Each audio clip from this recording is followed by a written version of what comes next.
Yes, good morning, children. Now I would be explaining to you Euclid's 5 postulate. First postulate says a straight line may be drawn from any one point to any other point. इसका ही same meaning exam 5.1 में explain किया गया है कि given two distinct points there is a unique line that passes through them. आपने सीखा होगा कि जब हम एक पॉइंट ड्रॉ करते हैं तो हम उससे कितनी लाइंस ड्रॉ कर सकते हैं? इनफाइनाइट. बट जब दो पॉइंट्स दिए हुए हैं तब आप उसे कितनी लाइन बना सकते हैं जो दोनों लाइन से पास हो? One and only one. So there is a unique line passes through them. Second postulate says a terminated line can be produced indefinitely. इसका मीनिंग है कि कोई भी लाइन सेगमेंट है, okay, it's called terminated line. तो इसका meaning है कि हम इसको एक्सटेंड कर सकते हैं दोनों तरफ से to make it a line. किसी भी लाइन सेगमेंट को टर्मिनेटेड का मीनिंग ही यही होता है जिसके दो एंड पॉइंट्स हैं. टर्मिनेट होना, स्टॉप हो जाना. उस दोनों पॉइंट से दोनों तरफ से हम एक्सटेंड करके उसको लाइन बना सकते हैं. आई hope it is clear. Now next postulate number 3. Now postulate 3 says a circle can be drawn with any center and any radius. Of course, if I say draw a circle with radius 2 centimeter, so you can draw. You can't say that I can't draw. If I ask you to draw a circle with radius 3 centimeter, you can draw. So you can draw many circles, infinite circles with one center even. Those are known as concentric circles. Okay, I hope it's clear. Now postulate 4. All right angles are equal to one another. Of course, whichever right angle here. क्या ये और ये equal नहीं है? इसका measurement तो 90 है ना. हमें इसके आर्म से मतलब नहीं है. इनके आर्म्स जो है वो रेज हैं, उससे कोई मतलब नहीं है हमें. ओके, हमें सिर्फ उसके मेजरमेंट से, उसकी ओपनिंग से मतलब है कि उसका एंगल कितना ओपन हो रहा है. इफ़ इट इज़ 90 तो सारे राइट एंगल्स सबके इक्वल होते हैं, चाहे आपका 90 डिग्री ऐसे हो, ये देखो, चाहे ऐसा हो, चाहे ऐसा हो, चाहे ऐसा हो. All right angles are equal to one another. Now postulate 5. Now postulate 5th says कि if a straight line falling on two straight lines, ये मान लीजिए 2 straight lines मैंने बनाई, इसके ऊपर यदि एक straight line fall हो रही है, then the interior, it makes the interior angles on the same side of it taken together less than 2 right angles, then the straight lines, if produced indefinitely, meet on that side. Of course, यदि हम इस sides को, यहाँ देखो, उसी sides की बात हो रही है जिस साइड से हम उसको बढ़ाते हैं और वो इंटरसेक्ट करती हैं, मीट करती हैं. Wait, I draw this side, तो I hope you will understand. मैं इसको इस साइड बना रही हूँ. लाइंस मैंने मान लीजिए ऐसे ले ली.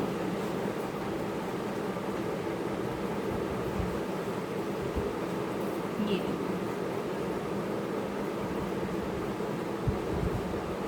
अब मैं इसको, इन लाइंस को इधर इंडेफिनिटली बढ़ा रही हूँ. आप क्या ऑब्जर्व कर रहे हैं कि ये एक जगह पे मीट हो रही है. They are meeting here. तो जिस साइड वो मीट होती हैं उस साइड के दो एंगल्स का जो सम है that is less than 2 right angles. ये एंगल्स, ये इनको नेम दे रही हूँ 1, 2. इनका जो सम है 2 राइट एंगल से लेस है. Angle 1 + 2 is less than 2 × 90. यानी angle 1 + 2 is less than 180 degree. Whereas यदि ये लाइंस पैरेलल होती तो 1 + 2 180 मिलता हमें, यदि ये लाइंस पैरेलल होती। पर अभी ये लाइंस पैरेलल नहीं है, ये ऐसे पैरेलल होती यदि तो हमारा एंगल ये 1 और ये 2 हमें 180 के बराबर मिलता। I hope it is clear. चलो let's proceed to exercise 5.1। First point says only one line can pass through a single point. क्या सिंगल पॉइंट से एक ही लाइन पास होती है बेटा? देखो एक पॉइंट आपको ये दिया हुआ है, कितनी लाइन्स आप पास कर सकते हो? 1 2 3 4। यदि और पास करो तो infinite lines we can pass. तो फर्स्ट स्टेटमेंट जो है आपका फॉल्स दिया हुआ है, सो यू राइट फॉल्स। फिर पूछा है कि give your answer for your support. आप सपोर्ट करो अपने आंसर को कि फॉल्स क्यों है। तो you can say we know visually, मतलब हम विजुअली देख सकते हैं that infinite number of lines can be drawn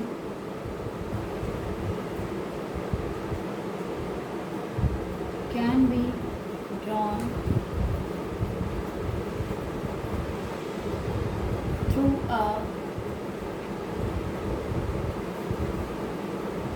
single point.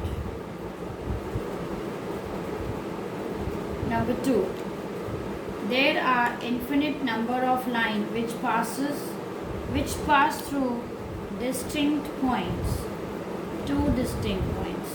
क्या दो अलग अलग पॉइंट्स आपको दिए हैं तो आप उससे infinite number of lines draw कर सकते हैं। अभी अभी हमने एक्सियम पढ़ा था ओनली वन लाइन हम पास कर सकते हैं। तो just say false.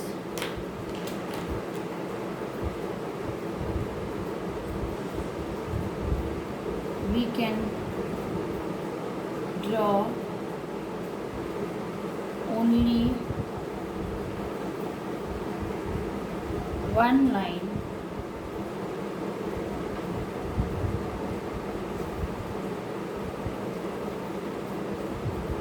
passes through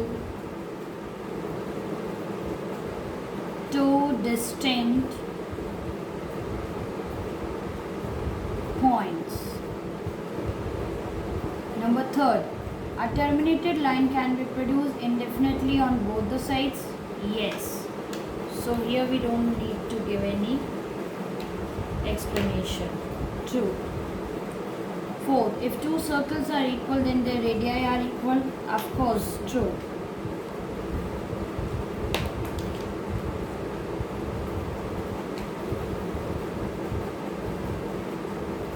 Number 5th. In number 5th we have figures AB, PQ, XY. Now it is said that if AB is equals to PQ and PQ is equals to XY, then क्या AB PQ के equal है और फिर PQ XY के equal है। तो क्या अब आप देखो equals are equal to the same thing, things which are equal to the same thing are equal to one another। हमने फर्स्ट एक्सियम पढ़ा था। तो AB is equals to XY मिलेगा हमें by axiom number 1। Okay, thank you children.